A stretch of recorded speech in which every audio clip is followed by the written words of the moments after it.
Testemunhos para a Igreja, volume 5, capítulo 40. Remindo o tempo. Prezado irmão J., levantei-me à meia-noite para escrever-lhe, porque estava com minha mente sobrecarregada. Perturbei-me por causa do irmão, pois sei que estamos próximos ao fim da história terrena, e o registro de sua vida não é tal que você gostaria de enfrentar no grande dia, quando cada homem receberá de acordo com suas obras.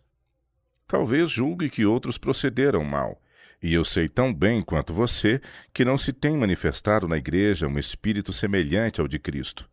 Mas acaso você aproveitará isso no juízo? Será que a soma de 2 erros é um acerto? Embora 1, 2 ou 3 na igreja tenham errado, isso não apagará ou desculpará o seu pecado. Seja qual for a orientação que outros sigam, o que você precisa é pôr em ordem o próprio coração. Deus tem direitos sobre você, e circunstância alguma deve levar você a esquecer ou negligenciar isso, pois toda a alma é preciosa aos seus olhos. Meu coração se abre para aqueles que têm errado por entre escuras montanhas da incredulidade e quero ajudá-los. Há um bom material humano na igreja mas os membros não foram transformados pelo Espírito de Deus e postos num lugar onde podem deixar sua luz brilhar ao mundo. Alguns, com os melhores motivos e possuindo habilidades de grande utilidade, falharam totalmente em tempos de provação da igreja, por falta daquele amor e misericórdia que habitarão tão profusamente no coração de Cristo. Quando vem alguém em erro, em lugar de ajudá-lo, mantêm-se afastados. São inclinados a fazer desagradáveis alusões e tocar em pontos sensíveis, quando poderiam muito bem evitar tudo isso. O eu se manifesta e ganha ascendência. Então eles produzem dor e sentimentos indevidos. Embora honestas as suas intenções, seus esforços para fazer o bem quase sempre resultam em fracasso, se não em dano efetivo por faltar a ternura e a compaixão de Cristo. Eles poderiam ser bons cirurgiões, mas não passam de pobres enfermeiros. Não possuem aquele tato nascido do amor. Se o tivessem, saberiam como dizer palavras certas e fazer as coisas corretas no tempo e lugar certos.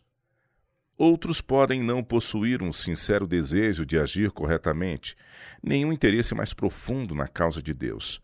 Vocês podem não ser tão verdadeiros e leais, suas simpatias sem profundidade, seu amor arrefecido. Todavia, ainda por causa de sua afabilidade e tato, são muito melhor sucedidos em conquistar os errantes. O Senhor ficaria satisfeito se seu povo fosse mais atencioso do que é agora, mais misericordioso e mais solícito uns para com os outros. Quando o amor de Cristo está no coração, cada um terá mais terna consideração pelos interesses dos outros. Irmão não quererá levar vantagem sobre irmão em transações comerciais. Outro não cobrará exorbitantes taxas de juros em virtude de ver seu irmão em situação difícil, necessitado de ajuda. Aqueles que procuram tirar proveito das necessidades do semelhante provam conclusivamente que não são governados pelos princípios do Evangelho de Cristo. Suas ações são registradas nos livros do céu como fraude e desonestidade, e onde quer que esses princípios atuem, a bênção do Senhor não será derramada. Tais pessoas estão recebendo as impressões do grande adversário antes que do Espírito de Deus. Aqueles que finalmente herdarão o reino celestial devem ser transformados pela divina graça. Precisam ser puros de coração e vida e possuir caráter simétrico. Considero-o, meu irmão, como estando em grande perigo.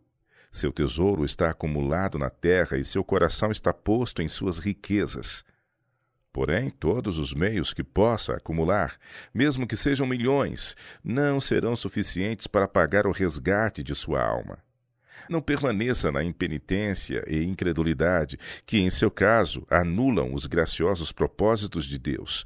Não force a destruição pela relutante mão divina sobre sua propriedade, nem traga aflição sobre si mesmo. Quantos há que estão agora tomando um rumo que certamente em breve atrairá atos de juízo? Essas pessoas vivem dia após dia, mês após mês, ano após ano, para os próprios interesses egoístas. Sua influência e meios, acumulados mediante as habilidades e tino dados por Deus, são usados para si mesmos e suas famílias, sem um só pensamento para seu gracioso benfeitor. Não permitem que coisa alguma retorne ao doador. Em realidade, acham que sua vida e talentos a eles confiados lhes pertencem, e se devolvem a Deus a parte que ele reclama com justiça, pensam que põem o Criador sob solene obrigação para com eles. Finalmente, sua paciência com esses mordomos infiéis se esgota, e ele faz com que todos os seus projetos egoístas e mundanos cheguem a um fim repentino. Finalmente, sua paciência com esses mordomos infiéis se esgota, e ele faz com que todos os seus projetos egoístas e mundanos cheguem a um fim repentino, para mostrar-lhes que, como ajuntaram para a própria glória, ele pode espalhar e deixá-los desamparados para resistir ao seu poder. Irmão J., dirijo-me hoje a você como a um prisioneiro da esperança. Será que vai perceber que seu sol passou por seu meridiano há algum tempo e agora declina rapidamente? Pode você discernir as prolongadas sombras? Você não tem senão pouco tempo no qual trabalhar por você, pela humanidade, por seu mestre. Há uma obra especial a ser feita pela própria alma, se o irmão quiser ser contado com os vencedores. Como está o registro de sua vida? Estará porventura Cristo rogando em vão por você? Ficará ele desapontado com o irmão? Alguns de seus companheiros que estavam lado a lado com o irmão já foram chamados. A eternidade revelará se a fé deles foi à bancarrota e fracassaram em assegurar a vida eterna, ou se foram ricos para com Deus e herdeiros do peso da glória acima de toda comparação. 2 Coríntios, capítulo 4, verso 17. Considerará você que a grande paciência que Deus tem mostrado para com o irmão chama-o ao arrependimento e humilhação de alma perante ele? Há outras considerações importantes, além de sua salvação pessoal, que demandam atenção. Embora tarde como possa ser agora, com seu sol prestes a baixar sobre as colinas ocidentais, você ainda tem uma grande obra a fazer por seus filhos, a quem o amor do mundo separou de Deus. O irmão tem ainda parentes, vizinhos e amigos que não foram salvos. Houvesse seu exemplo sido coerente com a luz que lhe foi dada, houvesse o irmão sido diligente em salvar essas preciosas pessoas, como tem sido rápido em juntar tesouros terrenos, houvesse você usado seus meios e influência, sabedoria e tato, num esforço para trazer esses extraviados ao redil de Cristo, houvesse realizado essa obra e teria assegurado uma colheita de almas e garantido uma rica recompensa no dia de Deus. Teria o irmão assim edificado sobre o real fundamento, valioso e imperecível material. Mas, em lugar disso, você tem estado a erigir madeira, feno e restolho para serem consumidos quando a obra de cada homem for verificada de que espécie se constitui. Sua vida tem sido um fracasso. O irmão tornou-se uma pedra de tropeço aos pecadores. Ele tem dito de você: se a religião que esse homem professa é realmente genuína, por que ele é tão ávido pelas coisas deste mundo? Por que ele não revela em sua conduta o Espírito de Cristo? Apresse-se, meu irmão, antes que seja tarde demais para remover essa pedra de tropeço do caminho dos pecadores. Pode você olhar com prazer sua vida ou a influência que exerceu? Ponderará você agora sobre seus caminhos, fará esforços para estar em correto relacionamento com Deus? Não creio que seu coração esteja endurecido, e sei que a benignidade e eterna misericórdia de Deus são maravilhosas. Você tem pouco tempo de graça. Será que você se deixará ser aperfeiçoado agora, enquanto Jesus está apelando com seu sangue diante do Pai?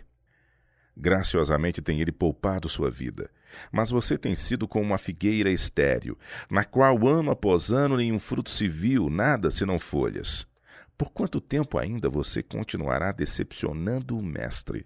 Forçá-lo-á o irmão a dizer: nunca mais nasça fruto de ti, Mateus 21, 19, ou corta-a. Por que ela ocupa ainda a terra inutilmente? Lucas 13, verso 7. Oh, não espere que a mão do Senhor se volte contra você e espalhe os bens que acumulou. Lembre-se de que toda a riqueza que possui não lhe dará um só momento de calma, segurança e paz em seu leito de morte. Fervorosamente insisto com o irmão sobre a necessidade de voltar-se para Deus de uma vez por todas. Imploro-lhe que desaponte o inimigo, afaste-se de seu poder cruel. Empenhe-se durante o restante de sua vida em proporcionar um registro diferente no céu, do qual você não tenha de se envergonhar quando os livros forem abertos e o juiz pronunciar a sentença sobre aqueles que negligenciaram essa tão grande salvação. Paulo exorta seus irmãos efésios a remirem o tempo porque os dias são maus. Essa exortação aplica-se perfeitamente a você. Em certo sentido, é impossível resgatar o tempo, porquanto uma vez passado, passado para sempre. Mas o irmão foi chamado para a reforma, para ser zeloso de boas obras na mesma intensidade com que foi negligente com relação ao dever. Converta-se totalmente. Redobre os esforços para confirmar seu chamado e vocação. Observe os mandamentos de Deus e viva, e considere sua lei como uma menina dos olhos. Utilize ao máximo cada momento, trabalhando em prol dos próprios interesses eternos e na salvação das pessoas ao seu redor. Assim fazendo, você pode salvar-se e aqueles que são ou mais ou menos influenciados por seu exemplo. Há motivos que deveriam ser levados em conta de forma adequada.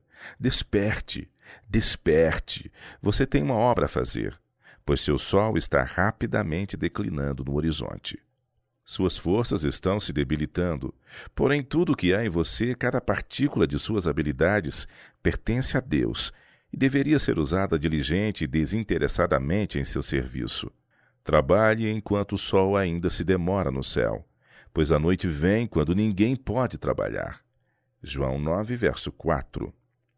Venha, meu irmão, venha assim como está, pecaminoso e corrompido. Coloque seu fardo de culpa sobre Jesus e, pela fé, reclame seus méritos. Venha agora, enquanto existe misericórdia. Venha com confissão, venha contrito de coração, e Deus o perdoará abundantemente.